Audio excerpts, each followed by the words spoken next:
ibyo ntemera ni ukubatiza impinja sibyo yego icyo ni icyambere ikindi ntemera uburyo umubatizo ukorwamo ikindi ntemera kwambaza Bikira Mariya. Emmy Pro Universal Records.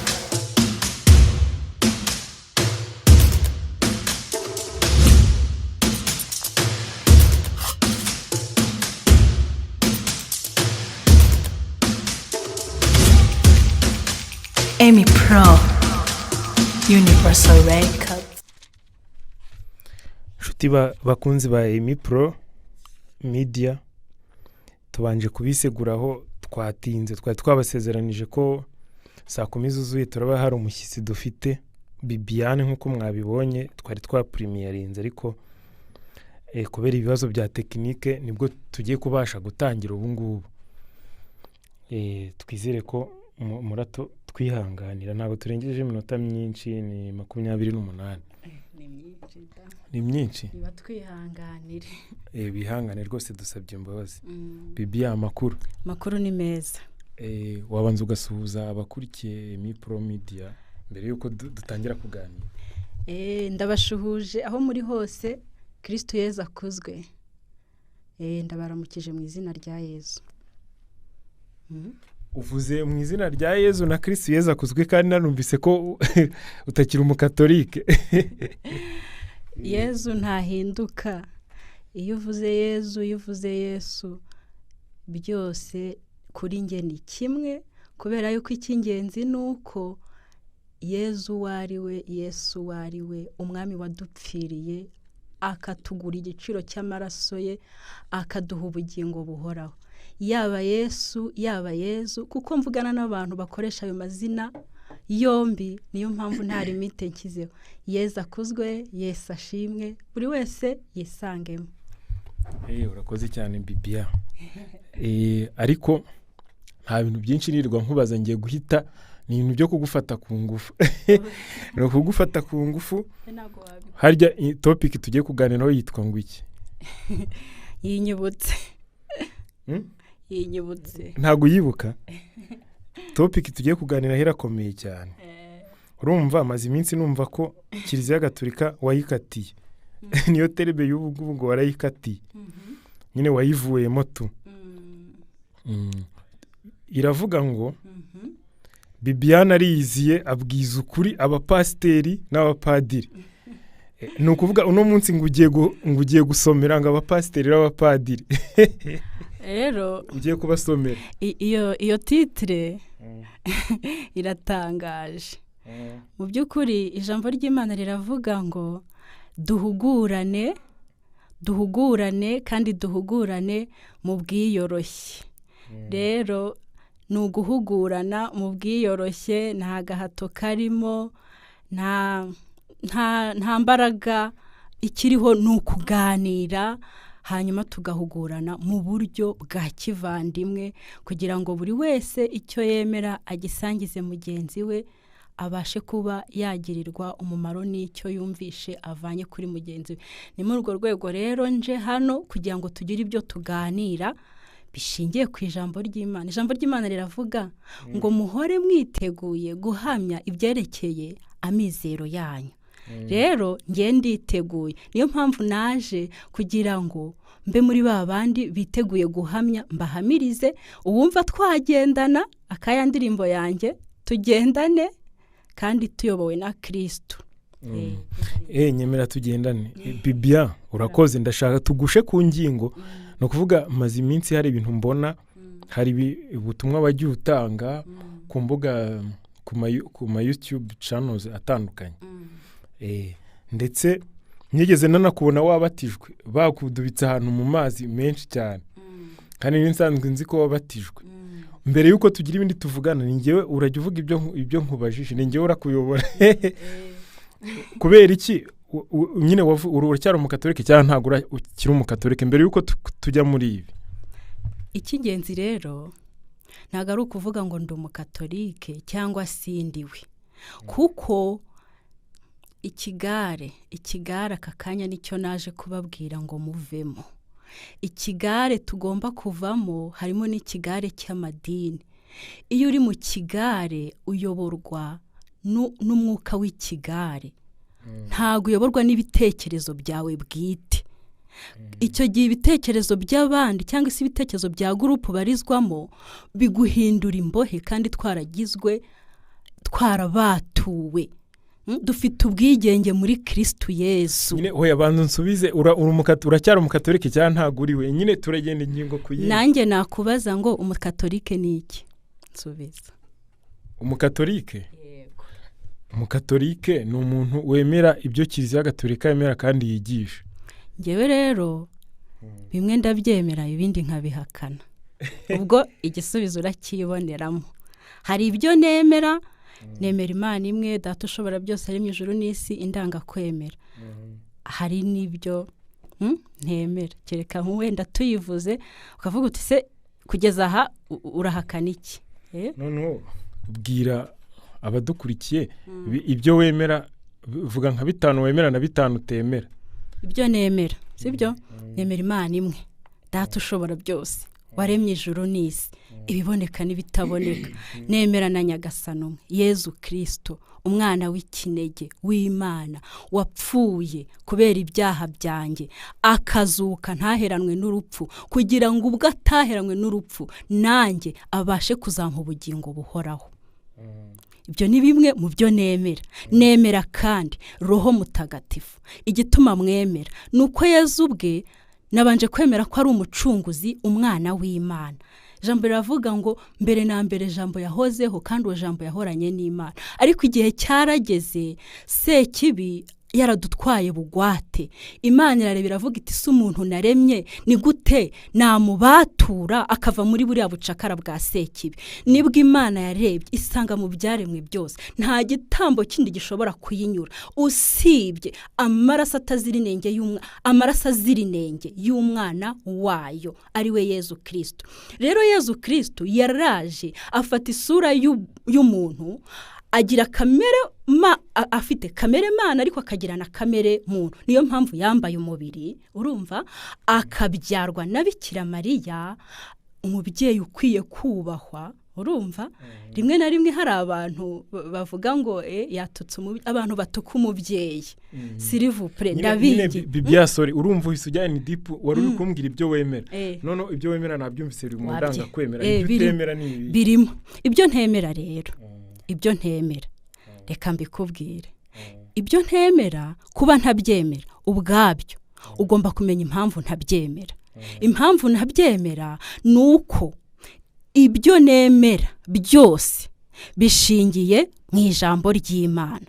Urumva, impamvu rero nemera ijambo ry'Imana nuko kuva navuka nafashe mu mutwe byiyandika ku mutima ko ijambo ry'Imana ni urumuri. Yego, ijambo ry'Imana ni ukuri, ni ubugingo, sibyo? Ijambo ry'Imana nkaba nzi ko ari ibiryo bya roho. Umuntu agizwe n'umubiri housing, akagira n'undi muntu w'imbere ari we roho. Rero roho ntago agaburirwa ibijumba n'ibishyimbo, ahubwo roho agaburirwa amagambo y'Imana. Wibuke Yezu yaravuze ngo umuntu ntabeshwaho n'iki n'umugati gusa, ahubwo abeshwaho n'amagambo y'Imana. Amagambo y'Imana rero tuyasanga muri Bibiliya, ijambo ry'Imana. Rero niyo mpamvu njyewe, kuko ijambo ari itara, ukurikiza ijambo ntazigera yoba, ntazigera agenda mu mwijima. Kandi ijambo ry'Imana rikongera rikavuga ngo muzaba abigishwa banjye nyakuri nimuguma mu ijambo ryanjye. Kuguma mu ijambo ry'Imana rero ntago umuntu abyiha.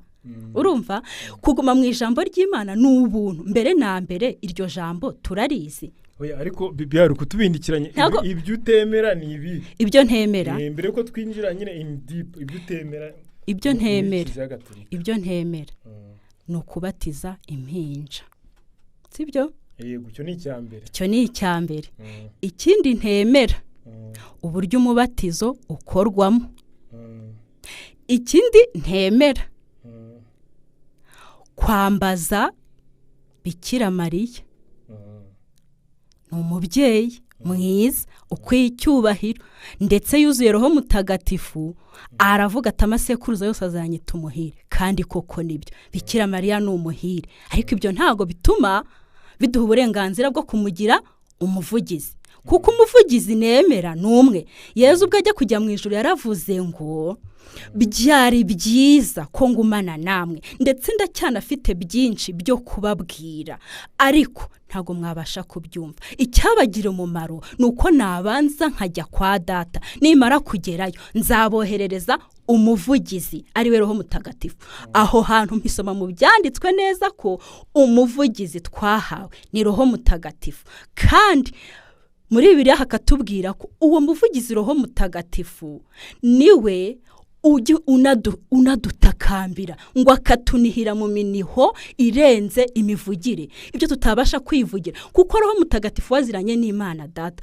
azi iby'Imana ikunda azi iby'Imana ishaka niyo mpamvu roho mutagatifu rimwe na rimwe iyo tugiye gusaba nabi roho mutagatifu burya niwe utuvugira akagorora ibyo twari turi kugoreka uko niko ibyanditswe bimbwira nta hantu na hamwe nsanga ko Bikira Mariya ari umuvugizi w'abantu ku Mana. Ubwo ubona mu buzima bwawe umubyeyi Bikira Mariya nta kintu akumariye? Mu buzima bwanjye umubyeyi Bikira Mariya akamaro yamaze gatuma nanamwita umuhire iyo ataza kuvuga ngo yego ntago gucungurwa kwanjye kwari kunyura muri we rero ndamushimira kandi hari byinshi namufatiraho icyitegererezo icyambere mu kwakira ubushake bw'Imana ngerageza burya kumwigana kuko yakiriye ubushake bw'Imana ntiyareba uburyo agiye gutwita adafite umugabo uri wamuteye inda ngo avuga ati dore uriya niwe wanteye inda ariko arabyakira yemera ko ibyo yatumweho bizaba iyo ataza kubyemera se kandi ariko Imana yabigennye urumva gucungurwa kwanjye kwari kubaho rero yavuze yego hanyuma gucungurwa kwanjye kunyura muri we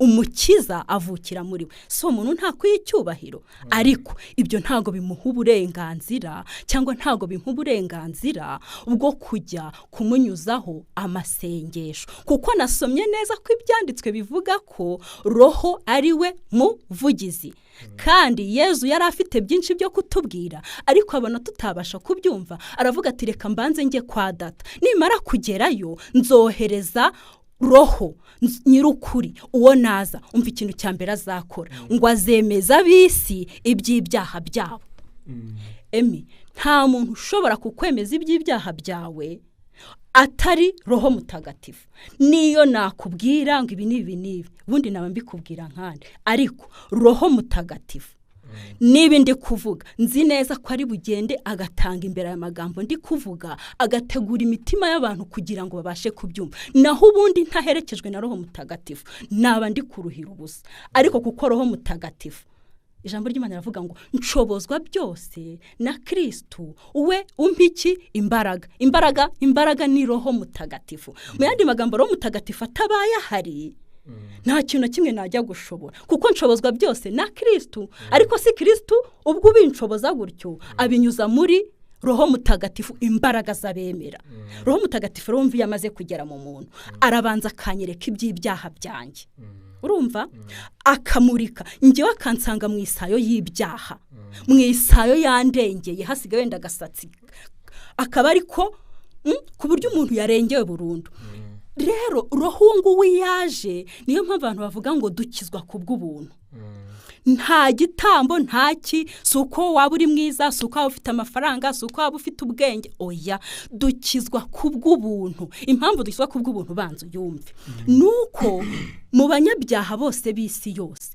roho mutagatifu araza akadoma kuri Bibiane urumuri rwe rukandasira iyo urumuri rwa roho rumaze kundasira mpita mbona ububi bwanjye iyo maze kubona ububi bwanjye rero ngira isoni hagira nipfa mvuga ati nuko nari imeze nuko nsaburya iyo rero roho amaze kumurika akanyereka ububi bwanjye niwe unshoboza gufata icyemezo akambwira ati wari uzi yuko hari umuntu none se Bibiane sori gatoya ibyo ndi kubyumva umaze aho bihereye wari uri kumbwira ibintu bitatu temera mu byo Kiliziya Gatolika yemera kandi byari bitanu ni nakubwiye kujye kumbwira bitanu nyine wari umaze kumbwira ko utemera Bikira Mariya hari ibyo wavuze utamwemeraho kumwiyambaza unavuga kutemera batisimu y'abana hari n'ibindi wavuze reka tuvuge ku mubyeyi Bikira Mariya none se umubyeyi Bikira Mariya ntabwo ushobora kumwemera none naro mutagatifu mugakomeza mugakorana hari ubwo babangamirana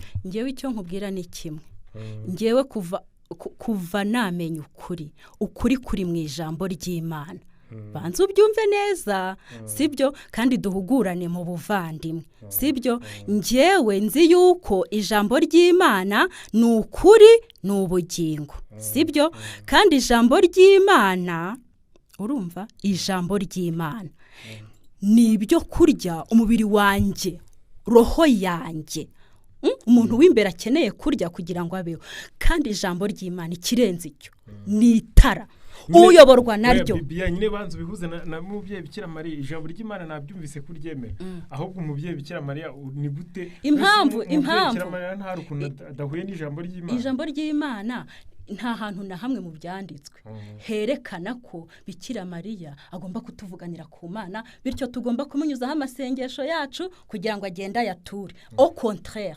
ahubwo roho umuvugizi niko ibyanditswe bivuga Bikira Mariya ntago ari umuvugizi ngaho niba ushidikanya nyereka ahantu handitse ko Bikira Mariya agomba kutuvuganira none ngewe nzi ko Bikira Mariya umubyeyi Bikira Mariya hari abantu yavuganiye bigakora nk'urugero mu bukwe bw'Ikana hari abo yavuganiye ibyo yabasabiye birakunda wese subize byarabaye hari igihe avuze ngo cyababwira mu gikore n'ibiki byose urabizi none se kubera niba ibyo byarashobotse ubwo n'urugero rumwe ntanze kubera iki natwe niba abakurambere bacu mu kwemera baramwiyambaje bikemera kuki twe tutamwiyambaje oya nta nubwo bamwiyambaje ahubwo we yagiye mu bukwe ngo iyo nkuru neza ajyanye na Yesu inzoga zirabashirana divayi irashira sibyo divayi irabashirana neza umubyeyi aravuga ati rero ntago aba bantu bari buze guseba mpari ariko byabaye icyo gihe ntago biri kontinuere n'evenuma yabaye yararangiye ntago ari uburyo buhoraho tugomba kuba miteka ryose kandi wibuke ko icyo gihe nta wamusabye urumva hari uwamusabye ahubwo yararebye avuga ati divayi irabashiranye arahangayikishwa no kubona divayi bashiranye ako ni ibintu byabayeho denku asaba umwana we icyo gihe arangije umwana we akora icyo umubyeyi amusaba none se Bibiane uravuze ngo ibintu bitari mu ijambo ry'Imana ngo muri Bible ngo ntago byemera mubwire ibintu wemera bitari muri Bibiliya bimbwire wemera abatagatifu ntago mbemera none se nabemera ijambo ry'Imana kuko nize kuva nabaho ko ijambo ry'Imana n'urumuri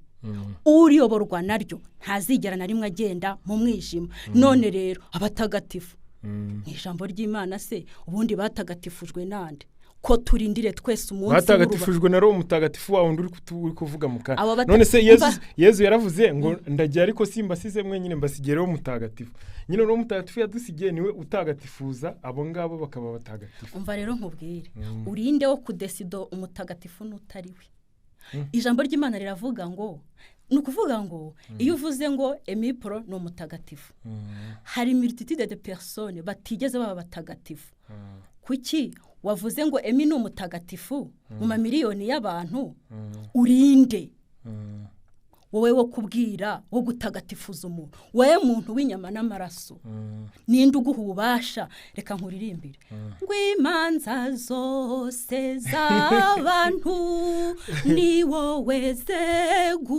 zeguriwe suguhana batsinzwe sino guhemba beza Kristu ninde ni none se Kristo ntabwo wemera ko yadusigiye Roho Mutagatifu Mutagatifu ngo ntabwo atwibutse ibyo yatubwiye byose kandi n'ikindi hari ahandi handitse ngo nuko jambo yigira umuntu abana natwe yambaye kamere muntu kugira ngo umuntu agire kamere mana sibyo uyu umuntu agire kamere mana none se kuki utakumva ko n'oroho yaduhaye adutagatifuza akaduha kumera nkawe ariko uretse nkubwire n'akandi kantu nasomye kugira tubihuze nukuri nta ko hari akantu kibazo kavuga ngo abasaseridoti umusaseridoti umupadiri ngo mu kilatini nta hantu nabisomye mu gitabo ngo ariteri kirisitusi ni ukuvuga otre kirisite ni ukuvuga mu gifaransa bisobanura nanjye ntabwo nzi kilatini ariteri kirisitusi bivuga undi kirisito otre kirisite undi kirisito wabisomye muri bibiliya hoya ntabwo ari muri bibiliya kitari muri bibiliya stop nta kintu byatugezaho reka nkubwire ikintu nemera hari n'ubuhanuzi ariko ujye ubuge buriya ibyo bintu wabisomye mu gitabo sibyo ariko hari ibitabo byinshi amadini amwe n'amwe abakoresha ndetse ugasanga yanabihaye agaciro kurusha ka rwa rumuri rugomba kutuyobora ariko inama nabagira ni mugenzuzi ibyo bitabo ijambo ry'Imana nimubona bihuje n'ukuri kw'ijambo mu bisome ariko numbwira ngo undi Kristo biri hehe mu ijambo ubwo ngiye gukora evaluation biri hehe mu ijambo ry'Imana ko padiri arundi Kristo none se ntabwo wemera Roho Mutagatifu sibyo Roho Mutagatifu Yesu yadusigiye Roho Mutagatifu ngo twibutse ibyo yatubwiye byose kandi hari ibikorwa by'imbuto za Roho Mutagatifu harimo abatagatifu oya n'abatagatifu dore imbuto za Roho Mutagatifu ibikorwa byabo birigaragaza urukundo amahoro ubuntu iki byose ntabwo harimo abatagatifu n'abantu babayeho nyine babaho ibyo bintu bakabiva bakabikundana bakagira gute wemera yuko Yesu Kristo yaje mu isi agapfa ku musaraba agahambwa akazwa ku munsi wa gatatu agasubira mu ijuru kuri Pentecoste akohereza Roho Mutagatifu urabyemera kandi ko mu ndanga kwemera kandi ko azagaruka umva nyikwibutse neza azagaruka kandi azagaruka gucira imanza bazaba bakiriho n'abazaba barapfu ubucamanza bwose buri mu biganza bya Yesu Kristo umwami w'abami nta wundi muntu ugomba kuvuga ngo nyuma y'imyaka runaka rero Emmy yabaye umutagatifu uba wivanze mu murimo wa Kristo kuko imanza zose z'abantu ari abariho ari abapfuye niwe zeguriwe niwe uzavuga ngo wowe uri ihene wowe uri intama iburyo ibumoso none se ko ntuzivuga ngo ingoma y'Imana yaje muri twe ntago byemera none ingoma y'Imana yaje muri twe ingoma y'Imana yaje muri twe ubwo Kristo yazaga muri twe kuko ijambo ry'Imana riravuga ngo ufite uwo mwana umwana babavuga ni Yesu Kristo ufite uwo mwana afite ubugingo udafite uwo mwana nta bugingo afite nawe unyumva aho uri hose niba uzi ko utari wakira umwami Yesu Kristo mu buzima bwawe ngo abe umugenga w'ubuzima bwawe we wenyine nta bugingo ufite ni ku ijambo ry'Imana rivuga kandi ngiye ibyo mvuga mbishingira ku ijambo ry'Imana impamvu mbishingiraho nuko ijambo ry'Imana nemera n'umutima wanjye ko ari urumuri kandi nawe ntubihakana Yesu ijambo ryawe nitara rimurikira intambwe zanjye undinde mu mayira yawe ntazakuyo Yesu ijambo ryawe n'ukuri hahirwa bakumva muri ryo basezeranijwe kubaho iteka Yesu ijambo ryawe n'ukuri n'ubugingo uyoborwa naryo ntazigera agenda mu mwijima amen ibyo ngibyo ibyo ndabyemera none reka nkoze Bibiane ariko turacyari kuri bya bintu utemera byose turacyari ku mubyeyi Bikira Mariya umubyeyi Bikira Mariya niwe watubyariye Yesu aduha Roho Mutagatifu no kuvuga Yesu yaraducunguye uramwemera ariko ntiwemera mama we ntiwemera n'uwo yadusigiye wicurika ibintu ntavuze njyewe ntago nemera mama wa Yesu yego urumva se ari byo nakubwiye yuko yego ya Mariya nose kuki utamwiyambaza ndamwiyambaza birihe mu byanditswe icyo ntabona dore nose uri imashini se mu buzima bwawe nta kintu ubona hoya none se reka nkubwire ijambo ry'Imana ni guideline sibyo urigenderaho uwo niwe utazayoba kandi muri iyi si ya none ubushukanyi ni bwinshi. Mwese reka nkubaze uri umukatolika uri umukatolika kugira nakuriyemo wahawe amasakaramentu angahe? yose mwese igihugu gusiga ko abarwayi barari hano. kuba ndi umumama sorry kuba ndi umumama ayo nkwiye kuba narafashe narayafashe. uretse gusigwa ko abarwayi simbizi ayo nkwiye kuba narahawe nk'umumama narayahawe. waranakomejwe cyane. we Roho Mutagatifu uramwemera? Ego ko mu gukomezwa niwe shingiro rya byose. ariko ntabwo wemera imbuto ze ibikorwa bikomoka kuri Roho Mutagatifu ntabwo byemera. abatagatifu ni imbuto. oya ni imbuto. oya ni abantu b'implementinze ibyo Yezu yatubwiye bayobowe na Roho yadusigiye. dusome imbuto za Roho Mutagatifu izarizo zigusomera. yewe uziko uretse turebe. komeza sinzi. imbuto za Roho Mutagatifu kweri. nshuti bakunzi ba Emmy Pro Media n'abakunzi b'ijambo ry'Imana n'ibintu by'ukwemera, Bibiane agiye kuba ari kuturebera ngo ibintu bijyanye n'imbuto za Roho Mutagatifu. ariko ntago yemera, hari ibyo atemera. we ngo yemera ibyanditse gusa. reka twumve ibyo agiye kudusomera ibyo ari. reka turebe Abanyakorenti, sibyo? urwandiko rwa mbere rw'Abanyakorenti. Bana nyagasani ko kuganira nawe bitoroshye. ariko ubyica nkana nyine ndakuzi. oya ntabwo ndi kubyica nkana. 12 reka nkusomere, sibyo? ingabire za Roho Mutagatifu. urumva bavandimwe sinshaka ko mubinjije. urabyumva? mu byerekeye ingabire za Roho Mutagatifu mwibuke ko igihe mwari mutarayoboka Imana mwagendaga mutwawe n'ibigirwamana bijunjamye. niyo mpamvu mbamenyesha ko nta ubwirizwa na Roho w'Imana ngo agira ati Yezu arakabikivume. urumva? nk'uko nta wavuga ngo Yezu ni nyagasani atabibwirijwe na Roho. ingabire ziranyuranye ariko Roho ni umwe. muri Kiliziya kwitangira abandi biri ukwinshi ariko nyagasani ni umwe. ubyo gukora buri kwinshi ariko Imana niyo itunganya byose muri bose. koko rero buri wese ahabwa kugaragaza ibya Roho w'Imana amukoreramo ngo bigirire akamaro bose. ku bwa Roho umwe ahabwa kuvuga amagambo yuje ubushishozi, undi agahabwa kuvugana ubumenyi.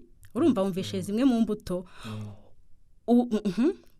muri Roho nyine umwe ahabwa ukwemera guhebuje abikesha uwo Roho, undi agahabwa ingabire yo gukiza abarwayi. mbese Bibiane nubwo uri gusoma ijambo ry'Imana, abatagatifu si abantu se bahawe izo ngabire noneho bakazimplementinga mu buzima bwabo. Emmy hari ikintu nshaka ko uretse nkumbanze tugende umurongo ku wundi utambindikiranye. ntago ndakubindikiranye. ni ukuvuga Roho Mutagatifu. urumva byonyine ni Roho Mutagatifu. umutagatifu ni ukuvuga ni umuntu wakira Roho Mutagatifu. Roho Mutagatifu niwe wamutagatifuje kugira ngo abe umutagatifu. Roho Mutagatifu yaramutagatifuje kandi amutagatifurisha ingabire ze. izo ngabire nizo umaze kuvuga urukundo, umwe ahabwa ibyo uhabwa. urumva sibyo? rero hari ikintu nshaka ko twumvikanaho, sibyo? urumva abatagatifu, urumva kugira ngo umenye ngo uyu n'uyu ni umutagatifu, icyo gihe ntikiragera. urumva kuko ijambo ry'Imana ubwaryo riravuga ngo urinde wo gucira mwene so urubanza. urubanza rero dore biba birukubiyemo. iyo ugiye mu rubanza habaho gutsinda hakabaho no gutsindwa. none se icyo gihe cy'urubanza cyari cyagera? uwatsinze niwe uzaba umutagatifu. none se kuki Yezu yavuze kandi kuba umutagatifu ninde ubifite mu suvuze ngo wemera ijambo ry'Imana? hari ahantu Yezu yavuze ngo bamubwiraga ngo bano ngo bagize gutya ngo barabagize kuri, akavuga ati abo mubareke baba bashyikiriye ingorano yabo. none se ubwo bisobanuye iki? ingorano si ubwo si ibintu by'urubanza. ni ukuvuga ko icyo yashakaga kubabwira yababwiraga yuko ijambo ry'Imana ukuntu rivuga riravuga ngo ibyo urabikora nka kwihorera. urumva ukibwira ko mpanye nawe. ni nk'uko yashakaga kubabwira. ariko umunsi umwe byose ngizabinyuza imbere y'amaso yawe uko bikurikirana byose. hanyuma ivuga iti dore Emmy Pro, dore video yawe, tere date uyu munsi isaha dore none rero nawe urabyiboneye ubwawe urajya ibumoso cyangwa urajya iburyo ibyo bintu rero nta wundi ubifite mu biganza. hari umuntu ubwenga amashusho yavuyeho sorry reka ndebe komeza uvuge ndebe impamvu nta wundi muntu ubifite mu biganza usibye Yezu Kristo wenyine niwe weguriwe urubanza. Twese duharanira gukora icyiza kugira ngo tutazatsindwa n'urubanza. Sibyo ikintu gituma twese duharanira gukora icyiza ni ukugira ngo ubwo Yezu Kristo azagaruka azasange nta mugayo uturangwaho, nta mugayo uwo ari wo wose, nta bwandure ubwo ari bwo bwose. Niyo mpamvu tugomba gukora dushishikaye, byaba ngombwa tukiyanga, urumva, byaba ngombwa tukibabaza, ariko ingoma y'ijuru tukazayigeramo. Rero ibyo byose nta wundi ujya ubidushoboza, ni Kristo.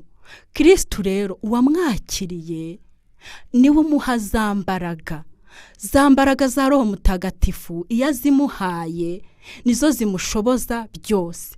Icya mbere zigushoboza kwimenya.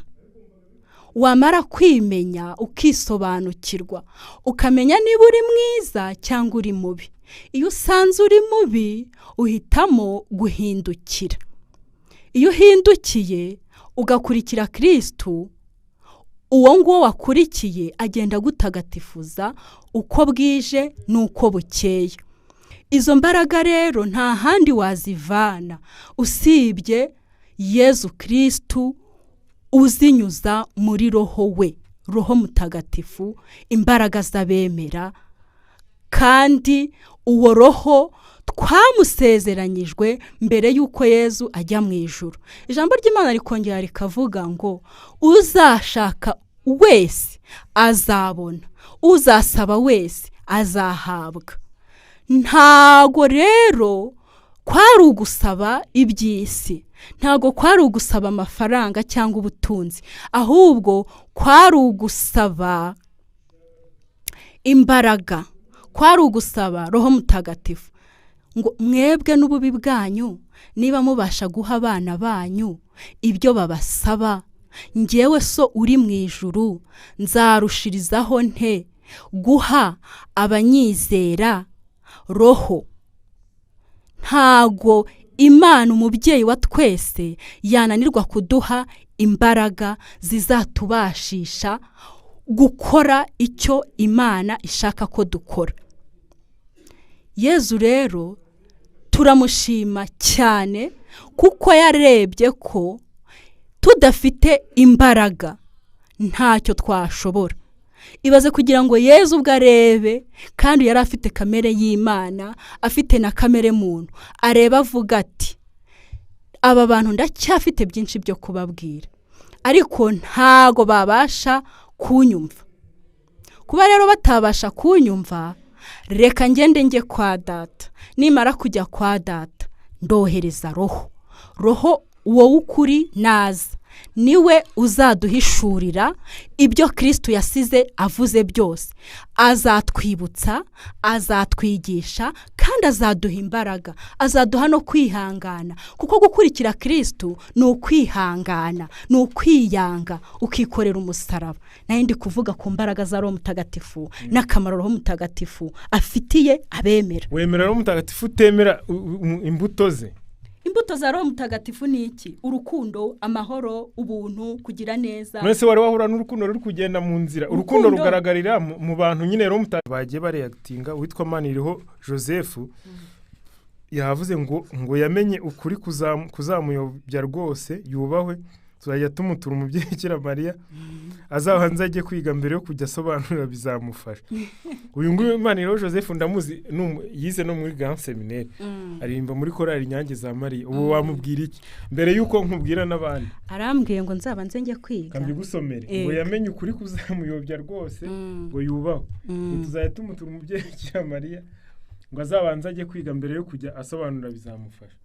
rero reka ngire ikintu mubwira muvandimwe ndagushimiye ko wafashe n'umwanya ugakurikira iki kiganiro njyewe ibyo nkubwira ni ijambo ry'Imana ijambo ry'Imana kandi Bibiliya ntagatifu ijambo ry'Imana nawe ubwawe urabizi ko ari itara rimaze iki itara rimurika mu mwijima hahandi hari umwijima ugahunga ufite itara ntago abasha kuyoba inzira rero aho ushingira uvuga yuko namenye ukuri kuzanyobya kereka uko kuri niba atari rya tara turirimba ko ijambo ry'Imana ari itara ibyo nkubwira byose bishingiye mu ijambo ry'Imana.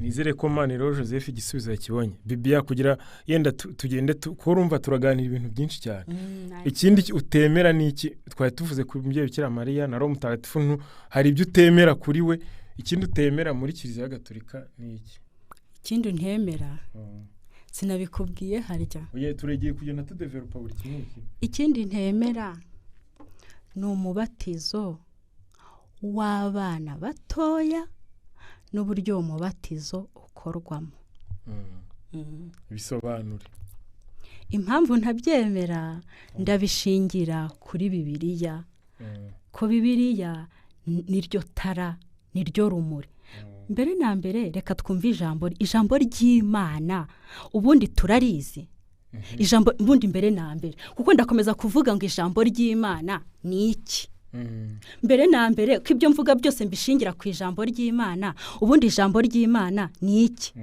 reka nkibaze wenda ne kukikubaza ariko ngereka ngo igisubizo ijambo ry'Imana urumva ijambo ry'Imana ni itara urumva ni urumuri rumurika mu mwijima kugira ngo ubone inzira iyo definisiyo ikomoka iyo definisiyo reka nkubwire umva ukuntu rero iryo jambo ry'Imana nemera rivuga ijambo ry'Imana riravuga ngo urumva ninjye utanga ubwenge urumva kandi ubwenge bw'Imana butandukanye n'ubwenge bw'abantu uwo nguwo ari kumbwira ngo njye kwiga ariko njyewe nigishwa n'Imana ntago nigishwa n'abantu we rero niba ashaka ko njya kwigishwa n'abantu kugira ngo wigishwe n'abantu uzi ko bigira na kondisiyo urabanza ugatsinda matematike imibare ntubizi se ariko Imana yo ntago itora nk'abantu urumva Imana itora uko yishakiye rimwe na rimwe itora babandi baciye bugufi ikabigisha kandi uko Imana yigisha ishuri ry'Imana ritandukanye n'ishuri ry'abantu urabyumva ishuri ry'Imana waruzi yuko ari amagorwa cyangwa ibigeragezo none ubwo abantu se ko ryiza niri ari ishuri ry'abantu nawe mbwira ari ukwigishwa n'Imana no kwigishwa n'abantu wahitamo iki oya wenyine mbwire njyewe natora kwigishwa n'Imana kuko Imana niyo byose wize primaire na secondaire na kaminuza ubwo warayobye none ntago nayobye ntago nayobye kuko ibyo ngibyo buriya hari ikintu twavuze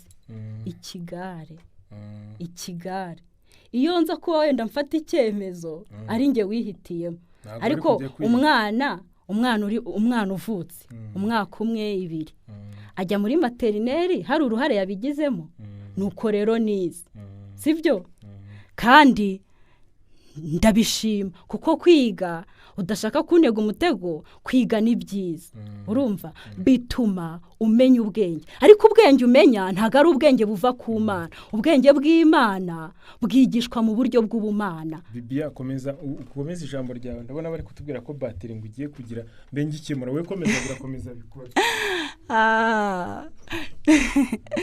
ubwenge bw'Imana ntago bwigwa mu mashuri y'abantu ubwenge bw'Imana ni Imana ubwayo ibwigisha abo yatoranyije kandi bemeye kwigishwa nayo rero njyewe nahisemo kwigishwa n'Imana kandi niyo yabimpamagariye mbere rero Imana niyo itora iyo rero Imana itoye ntago Imana itora nk'uko abantu bareba.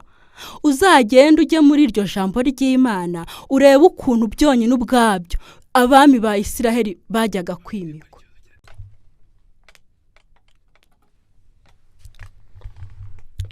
Bibiane Sekibi irakora kabisa. Sekibi ubonye ukuntu ari idage ari n'igikonoshwa. Sekibi ararwana ariko gusa nta gatsinda uhagarikiwe na Kristo, ariko aba yagukubise hasi. Kandi ugira ngo se mudahuye waba uri mu nzira? Ntago waba uri mu nzira. Buriya nubona ukora ibintu Sekibi ntabirwanya, uzagira impungenge niba mutari kujya mu cyerekezo kimwe. Ariko iyi ni gihamya yuko turi kujya mu cyerekezo kinyuranye n'icyo warimo. Ni ukuvuga ni gihamya yuko turi mu nzira y'Imana. Turi mu nzira y'Imana pe. Muri gahunda y'Imana. Gahunda y'Imana rega ni uguhugurana. Icyo uzi ukagisangiza mugenzi wawe mu buvandimwe nyine. Yego. Rero muri uko guhugurana abantu baba bagomba kubikorana ubugwaneza kandi bakanabikorana ubwiyoroshye. Nta mahane, kuko nyine abayobowe n'Imana bagira nuko bagomba kwifata, ntibarakara. Ubu ngubu niyo mwantuka, ahubwo ijambo ry'Imana riravuga ngo mwishime munezerwe nihaboneka ababatuka bakabatoteza mu buryo bwose babahora izina ryanjye. Rero ijambo ry'Imana nanone rikavuga ngo ushaka kunkurikira yiyange. Kwiyanga rero uzi ko kwiyanga biba bisaba nyine ko witegura ko no mu rupfu wajyamo, ariko ugikomeje ukwemera gushingiye kuri Kristo, ugikomeje guhamya. Kandi rega Imana nk'uko yagiye yiheshereza icyubahiro mu bantu ba kera, ikeneye abantu bayihamya, bavuga badatinya amaso y'isi, badatinya gutakaza inshuti, badatinya gutakaza imiryango bagomba kuvuga bashize amanga uko roho abahaye kuvuga. Reka mbabwire, uzi ikintu hari Petero ajya nsetsa, yakundaga Yezu pe n'umutima we wose, ariko intege zo guhamya zikanga. Urumva Petero wa mbere yo kwakira imbaraga za Roho Mutagatifu atandukanye cyane na Petero wa nyuma yo kuzura imbaraga za Roho Mutagatifu. Ntago se mubizi ukuntu yabanje akabwira Yezu ngo no mu rupfu tuzajyanayo. Nyamara Yezu aramubwira ati nyamara wa mugabo isake itarabika uraba wanyihakanye. Isake koko yagiye kubika gatatu yamaze kumwihakana, agira n'agahinda. Bivuze ngo yarakunze Yezu, ariko imbaraga zo guhagarara ashikamye icyo gihe yaratarazibona. Rero ntimukajye mubona umuntu ashiza amanga agerageza guhamya Yezu. Hari abantu muri iyi si babayeho ngo banyamugiyo bijya bantiteranya, kuko rwose turabizi iyo umuntu avuze ukuri muri iyi si akerekana uruhande ahagazeho, byanga bikunda ntihabura ukuri kuraryana. Bibiane none se urumva nari ndi kureba ko ku buhanga bw'ibyuma bimeze fureshe, ndabona ari sawa nta kibazo. Imana yatsinze Kristo, yatsinze shitani, kandi si n'ubwa mbere amutsinda, azahora namutsinda, uzakomeza mutsinde kugera ku iherezo. Noneho rero aho twatangiriye, ariko mbere yuko yenda twasubira duteguza abantu ko iyi ni gahunda ndende dufitanye yo kuganira njye nawe, duhugura n'abavandimwe bacu. Hari n'abandi bazanabyifuza yenda nabo bakazamo mu kiganiro. Tuzaduhamagara n'abasaseridoti twumva icyo babivugaho. Urabona ubu butumwa bushyashya ufite butandukanye n'ubwo wari usanzwe ufite. Hari ubutumwa wemera wari ufite mbere bwatambukaga no mu ndirimbo wahimbaga harimo n'iza succeed zirimo nyemera ngendane nawe ahubwo ko numvise ngo indirimbo zawe baraziciye ngo Kiliziya yaraziciye kuri televiziyo no kuri radio Maria bimeze bite ibyo ngibyo ntago mbizi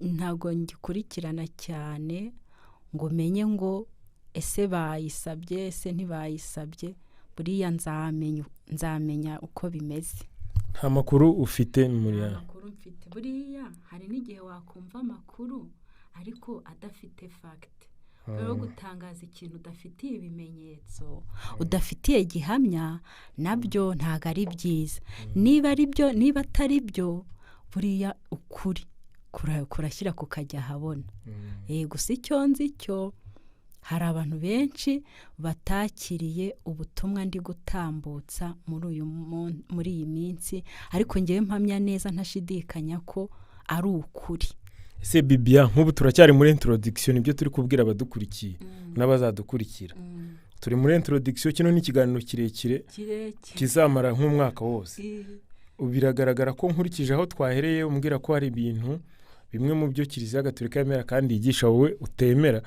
ubwo ntago byagaragara kuri kurwanya ibyo Kiliziya Gatolika yemera kandi yigisha ngewe ntago ari njye ubirwanya ahubwo ngewe icyo nshaka kwereka abantu urumva nuko Imana yadushyize imbere inzira ebyiri kugira ngo duhitemo ikindi kandi ijambo ry'Imana riravuga ngo abayoborwa na roho w'Imana abo nibo bana b'Imana noneho rero Emmy ntago azaba umwana w'Imana atayobowe na roho w'Imana umva rero roho w'Imana iyo yakuyoboye ntukora ikintu wibwirije ubwawe ahubwo ukora icyo roho akubwirije gukora ni muri urwo rwego rero ntago nari kwikora ubwanjye ngo mpaguruke ngo nze ngiri ibyo mvuga ntabihawe na roho w'Imana hari ababishidikanyaho ariko ngewe uko niko mbyemera ni ukuvuga muri no minsi ubutumwa uri gukora wabuhawe nande niba utarabuhawe na Kiliziya oya ubutumwa ndi gukora ntago nabuhawe na Kiliziya sibyo ntago nabuhawe na Kiliziya kuko Kiliziya ifite umurongo nta nubwo nifuzaga yuko navuga ntavugiye muri Kiliziya nifuzaga wenda ko najya mu makoraniro y'abasenga nkajya mbahugura gake gake ariko Emmy uzi ko nabigerageje bamfatira mbarigo neza buriya irubakitse pe nuko Kiliziya warayemeye umva irubakitse structure yayo irakomeye rwose simbihakana hari n'umupasiteri nawe uherutse kubona akantu gahitinga avuga uburyo rwose Kiliziya yubakitse ifite umurongo gitwaza avuga ngo kuntu ngo musigaye ngo mubyuka mugahita muba harya ubuwe ngo uwe harya uguriye tugendeye ku byo yavuze niho hahandi ngewe nkebura abantu bose ntago nkebura Kiliziya ngo nsige ayandi madini n'amatorero Kiliziya nayo uri kuyikebura mu yandi magambo wamugani reka tugaruke kuri topic twavugaga ngo harya topic ivuga ngo iki niba ubyibuka twavugaga ibyerekeye kuva kumesa kamwe sibyo oya topic twanditse kuri titre topic ndayibukara ntago nyibuka neza ngo Bibiane ariziye abwiza ukuri abapasiteri abapadiri none kubera ko tudafite umwanya turi no muri introduction ntago dufite umwanya rero abapadiri ubwo ni Kiliziya ubwo Kiliziya abapadiri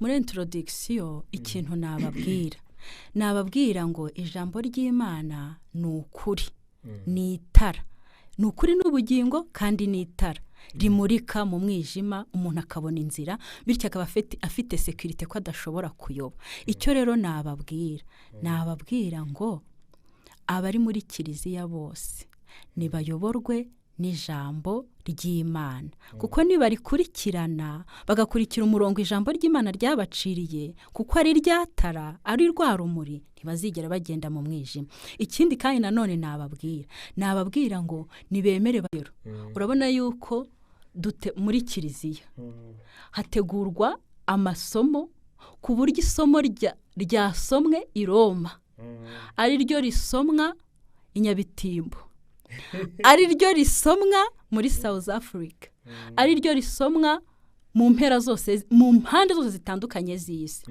Noneho rero reka nkubwire, ibyo ngibyo iyo mbirebye neza nkabyanariza, ndareba nkavuga ngo none se Roho w'Imana azayobora abantu gute? Kuko Roho w'Imana iyo yakuyoboye akugaburira ibijyanye n'icyo ukeneye. None se Emmy, ugira ngo twabonye ko ijambo ry'Imana ari ibyo kurya bya roho zacu. None Emmy uyu munsi afite situation arimo itandukanye ngewe niyo ndi. Uretse gatari urashobora kuba arantu ugiye kunyobyaho gato. Ntabwo nakuyobya. Uravuze ngo Roho w'Imana akuyoboye ngo akuyobora ijyanye n'ibyo ukeneye. Iyo Roho w'Imana akuyoboye,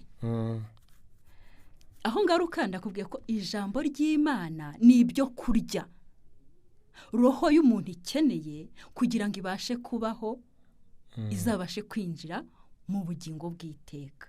Ibyo byo kurya rero ni ijambo ry'Imana, kandi ntago mbivuga. None se Kiliziya yo ubona idatungwa n'ijambo ry'Imana?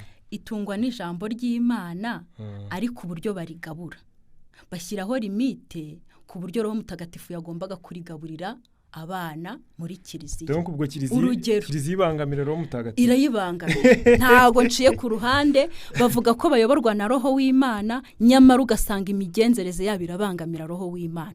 Uburyo yibangamiramo, niba njyewe nyobowe na Roho w'Imana, ijambo Roho w'Imana ribungaburire ryagakwiye kuba ritandukanye n'iriri bugaburirwa umuntu uri kunyagirwa cyangwa se watwawe n'umwuzure.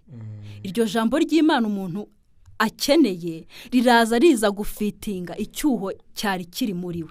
Ugasanga twese tugaburiwe ibintu bimwe kandi tutari Bibiya tutaza kuyoba. Uribuka ko tuya dusenga muri Dawe uri mu ijuru, ngo icyo ushaka gikorwe munsi nk'uko gikorwa mu ijuru.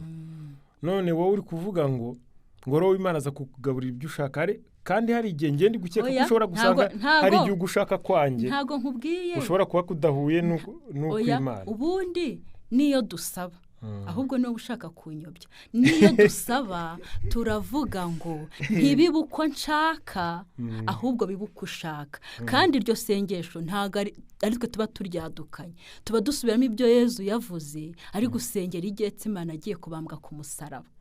Yarasenze aravuga ngo Dawe iki gikombe kindenge, ariko arangije aravuga ati hoya, ntibibe uko nge nshaka, ahubwo bibe uko ushaka. Icyo nari nkubwiye ko Roho we ureba icyo buri wese akeneye, niwe ukwiye kugena igaburo rifitinga na bezwe uwo muntu afite. Ntago rero iryo gaburo ukwiye kurihabwa riri uniforme ku isi hose, kuko mwese ntimukeneye ibintu bimwe. Amen muto. Sori gatoya numva uyu muntu wasanga ashaka kuduha igitekerezo. Monsieur Eliazar. Yes, Emmy. Bonsoir. Bonsoir.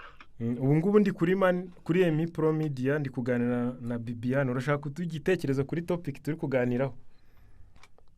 I'm sorry, ntabwo nabimenya ko nze ko wamamagaye ejo cyangwa se ejo buno kambura nicyo nashaka tubana. Twari tugize ngo ugiye kuduha ku igitekerezo kuri topic turi kuganiraho. Turi live nibi turi kuvugana biri gutambuka live.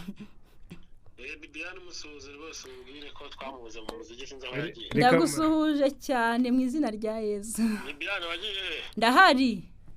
Aya Bibiane twarakubuze rwose. Il faut reculer pour mieux sauter. Ndaje. Est-ce que tu avais reculé? Pourquoi tu avais reculé? Pour mieux sauter, bien sûr. Eliazar kutubwira kuntu ngo Kiliziya ibangamira Roho Mutagatifu, wowe urabyemera? Kiliziya abangamira Roho Mutagatifu. Ubwisanzure. Ngo ituma Roho Mutagatifu atisanzura. Roho Mutagatifu se Bibiane, Roho Mutagatifu uramuzi? Ndamuzi. None se urumva Kiliziya yabangamira Roho Mutagatifu? Impamvu mbona ariko nyine turi kuganira mu buvandimwe, sibyo? Turi kuganira mu buvandimwe, dusharinga, duhugurana nk'uko ijambo ry'Imana ribivuga. Impamvu ngiye mbona Kiliziya ibangamira Roho Mutagatifu nuko Roho Mutagatifu azi ibyo nkeneye kurusha undi muntu uwo ari we wese, kandi ngo abayoborwa na Roho Mutagatifu abo nibo bana b'Imana. roho mutagatifu rero iyo mwemereye akanyobora ibyo nkora byose mbikora mbwirijwe na roho mutagatifu. Rimwe na rimwe rero hari igihe roho mutagatifu ibyo ambwiriza usanga bidahuye n'ikigare cy'idini ibyo kiri kuntegeka. hari idini se rero dutegeka mbori tuyoboramo. ariko ntiwirenga aho nagikuye uza ahantu byaturutse. Reba nka kuriya tugaburirwa ijambo ry'Imana ku isi yose riri uniforme kuva i Roma kugera Inyabitimbo ni waboye yazari urumva. Noneho nkibaza ngo ese niba ngewe ndi mu byishimo ku ijambo ry'Imana ari ibyo kurya bya roho zacu, nkwiye kugaburirwa ibyo kurya bimwe n'iby'umuntu wapfushije n'iby'umuntu uri muntu. ubwo si ibyo bintu ko numva hari icyo nshaka kubikubwiraho. Yego. Ubundi le philosophe ne doit pas sortir de son domaine ni le scientifique. Iyo winjiye muri domaine itari yawe ugomba kumenya neza ko ushobora gukora amabara. Ibyo rero iyo domaine urimo urumva itakurenze kuyisobanura koko. Umva nkubwire kuri warayize neza urayize. Umva nkubwire rero abana b'Imana bayoborwa na roho w'Imana kandi bigishwa na roho w'Imana. Wowe ubw'ibyo ushaka kumbwira narayize nayigishijwe ngewe nigishwa na roho w'Imana. None se ku buryo abakora ibyo ngibi kubera ko n'ubundi roho mutagatifu ntabwo twe tumukoresha.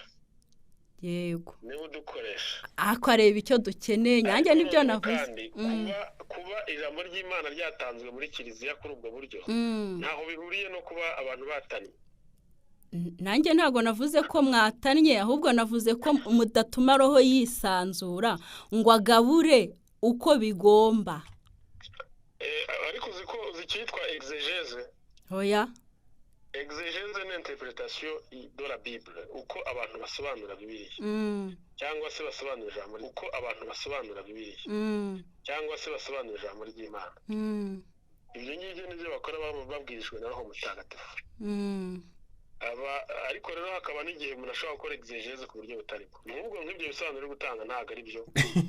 Ntaho bihuriye rwose n'ukwemera gukwiye. Ibyo ngibyo rero urabivuga bihuye n'ubwenge wigishijwe n'isi.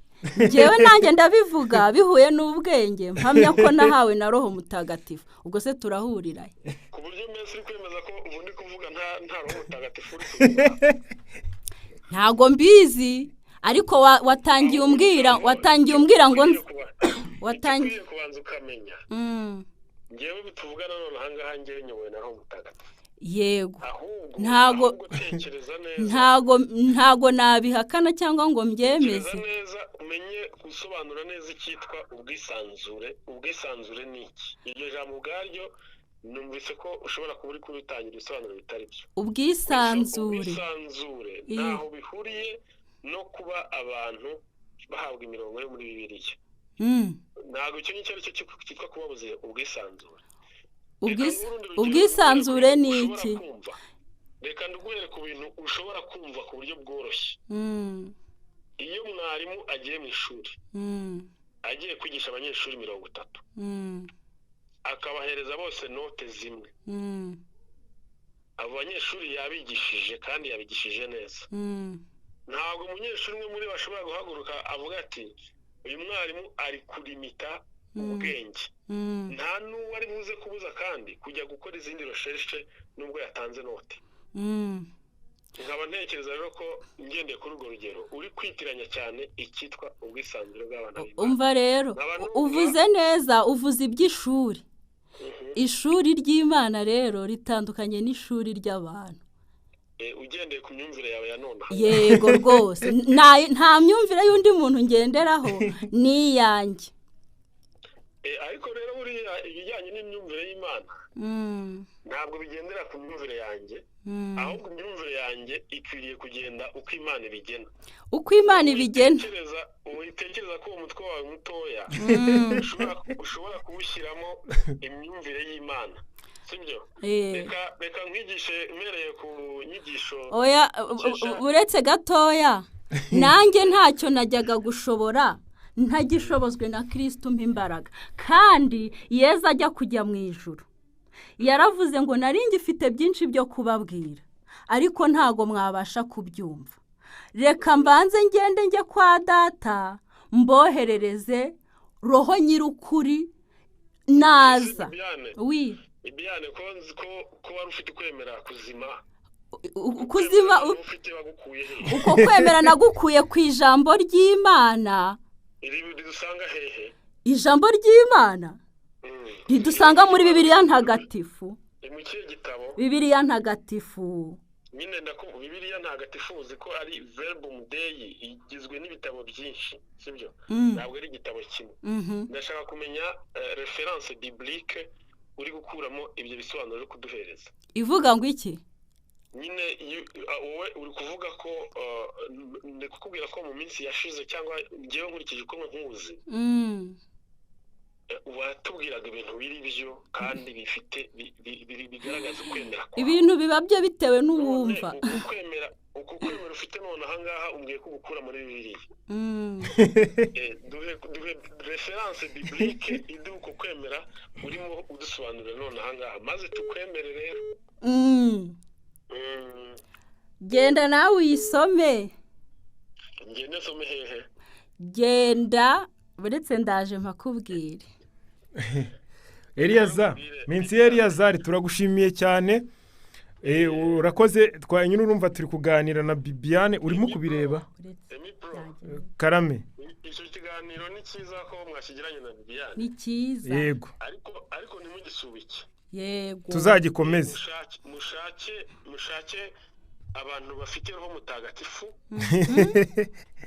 Basobanurire Bibiane. Yego. Na Emmy Pro. Banasobanurira abakurikiye. Nibagarukire ku tuntu dutoya, sibyo? Hari icyo bita kunyurwa amanuma. Kunyurwa amanuma ni ugushimishwa n'utuntu duto cyane, kandi bashoboraga gukurura byinshi kugira ngo ugere ku cyo umutima wawe wifuza. Kunyurwa n'impano y'Imana. Reka mbaze Emmy Pro, reka nyemerera mbaze umukobwa ikibazo. Yego. Buriya yarongo cyangwa ashyira umukobwa? Oya, ni umudamu, ni umumama. Ntabwo nari mbizi, urakoze kunsobanurira, ariko noneho hagati aho ngaho bimaze iminsi bivuga ko waba warahinduye idini Bibiane, nibyo cyangwa ni ukubeshya? Guhindura byavuzwe nande? Nsubize ndaza kugusobanurira, nuramara kunsubiza then urumbaza ibindi bibazo byose ushaka. Biravugwa nyine, nibiravugwa. Ndi kuvugana nawe nyir'ubwite. Kandi urumva ubu ngubu itangazamakuru ibi turi mu itangazamakuru. Yego. Ese ibyo bintu ni ukuri cyangwa ntabwo ari ukuri? Njyewe ntago nigeze ndihindura, kubera yuko ntago nigeze ngira irindi dini njyamo. Idini se ubundi dini ryawe ni irihe? Idini ryanjye kandi nkubwira nyine ko ntarihinduye, iryo usanzwe uzi. Usengera hehe? Nsengera mu mutima wanjye. Yego. Niho usengera? Hanyuma se appartenance tugiye kureba kuri lieu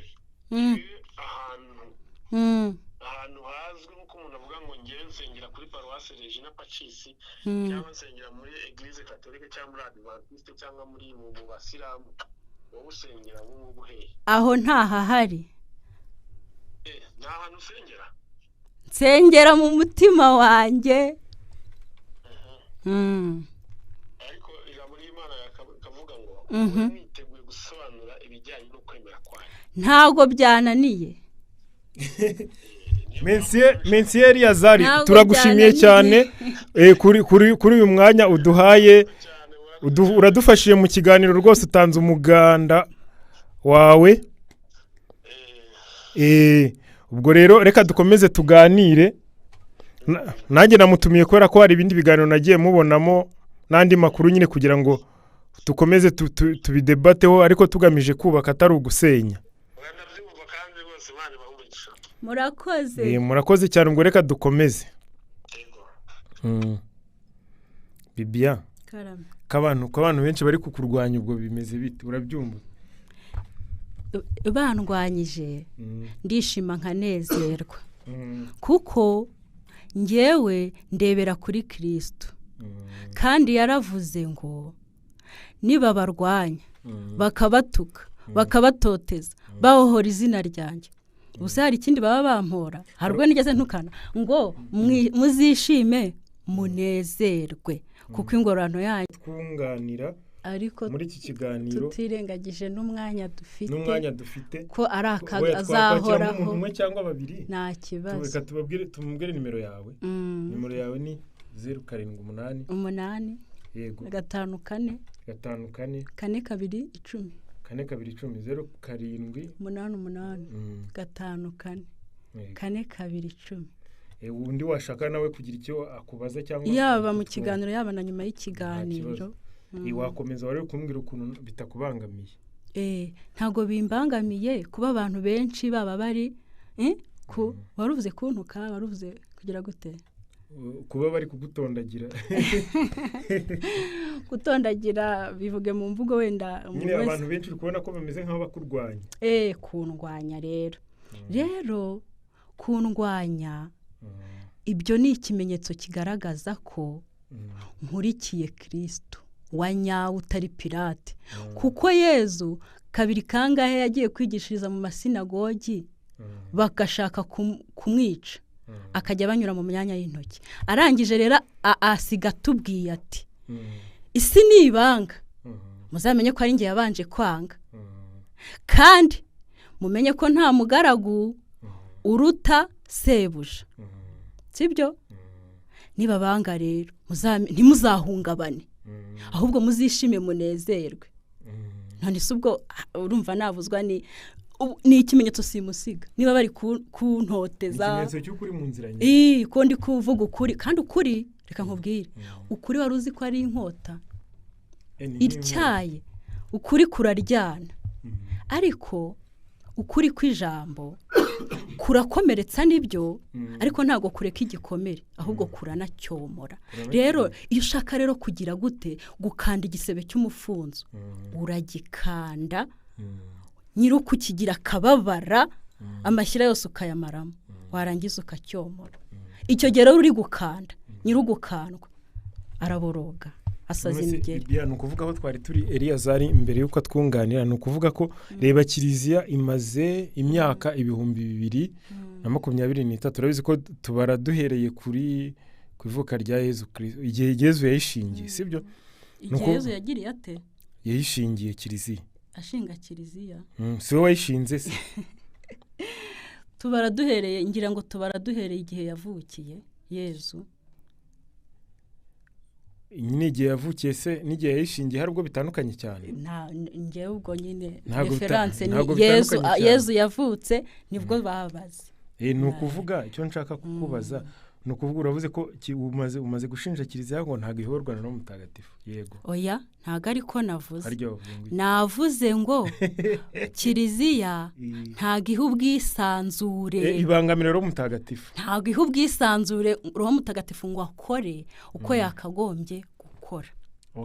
Ibyo nabyumvise twari turi kuvuga kuri bimwe unengaho Kiliziya ubwo ni muri introduction tuzanye na tubidevelopa ni Kiliziya Gatolika yonyine unenga cyane n'andi madini muri titre twavuze ko n'andi madini hari cyo yanenga andi madini nayo rero icyo nyanenga urumva Yezu ajya gutanga ubutumwa aho intumwa ze yarababwiye ngo ni mugende mwigishe amahanga yose uzi ikintu yababwiye bagomba kwigisha abantu yarababwiye ngo mugende muhindurira abantu kuba bigishwa banjye kandi mubabwire ko ingoma y'ijuru mu gihe cya Yezu ngo mubabwire ko ingoma y'ijuru yegereje. Ikintu rero nenga abandi banyamadini bakundisha abantu isi bakabazirikira ku isi kandi ijambo ry'Imana riravuga ngo aho ubutunzi bw'umuntu buri niho n'umutima we ubuzirikiye. None ubutunzi bwanjye nimba buri mu ijuru gute nakwizirika ku by'isi? Ugasanga rero umuntu aho kugira ngo agende abwira abantu be kwizirika ku by'isi, ahubwo abo bapasiteri batandukanye barabwira abantu baje babagana, aho kugira ngo bababwire bati mwihane musize utununga turi mu mitima yanyu, mutunganye ibidatunganye, ahubwo umuntu akaza akira viza, akira inzu, Imana igize itya. Ese mu butumwa Yezu yadusigiye icyo nicyo yadushinze ko yatubwiye ngo nimugende mu mahanga yose mubabwire ko ingoma y'ijuru yegereje. Cyane ho bakunda gukora ibintu by'amakomedi, ugasanga umuntu aravuze ngo dusome icyanditswe mu bumbe Bibiliya zanyu, ubundi akajya muri story.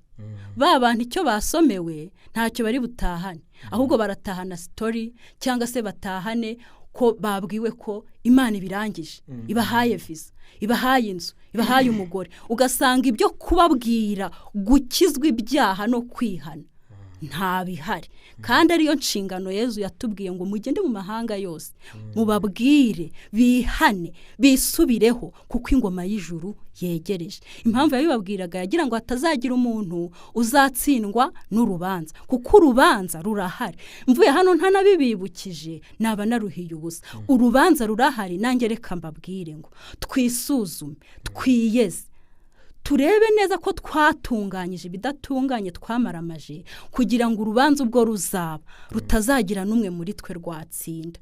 Sibyo? Ndabyumva. Ni ukuvuga Kiliziya hari ikinenga n'ikira cyonyine, ubwo hari n'ibindi byinshi ubwo gihagarariye byinshi. Ikihe? Wari uvuze ko kubangamira bwa Roho Mutagatifu, hari n'ibindi wari wavuze utemera karengo kubatizwa kw'abana. Kubera icyo utabyemera ngo kubatizwa kw'abana? Impamvu ntabyemera, Yezu yaravuze ngo mugende mu mahanga yose, abazemera abazemera muzababatize. Habatizwa uwemeye. None se umwana w'uruhinja kuki umupfobya kandi buri wese ari umuntu? Uzi ko n'urusoro mu nda ya mama warwo ruba ari umuntu imbere y'Imana. None Imana yabwiye abaremwe nayo bose ngo dore nshyize imbere yawe inzira wihitiremo. Si uwo mwana aba yemeye? Ariko gatigisimu ivuga ko abatirizwa mu kwemera kw'ababyeyi. Iyo ni gatigisimu, kandi nakubwiye yuko ibindi bitabo byose biri apari ya Bibiliya ntagatifu cyangwa se Bibiliya ijambo ry'Imana. Ibyo bitabo bindi bikwiye kugenzuzwa ijambo ry'Imana, kuko uwabyanditse sibyo ijambo ry'Imana. Rero icyo ngewe ntabonyemo, kube impamvu ndiha agaciro nuko ari itara kandi ari urumuri. Rero nahisemo kurikurikira kugira ngo ntazasitara cyangwa nkayoba. Ibindi bitabo rero abahanuzi ibyo byose simbabwiye ngo mubijugunye, hoya, ahubwo mwe kubikurikira buhumyi, ni mu bigenzuze ryatara rimurike kuri ibyo bitabo, murebe ko nta mwijima waba ubirimo, hatoya mutaza kubikurikira mukayoba. Yego. Amasaha ari kugenda agira, ariko biragaragara ko ikino kiganiro ndi kureba ku ma message flash, nawe wahindukira ukareba. Urabona ko biragaragara ko abantu bari badukurikiye ari benshi, ndetse no mu cyakare. Biragaragara ko kino kiganiro gikenewe. Tuzakomeza, twari turi muri introduction, tuzagenda dukomeza. Ubwo turarikira abantu ko tuzagaruka ryari.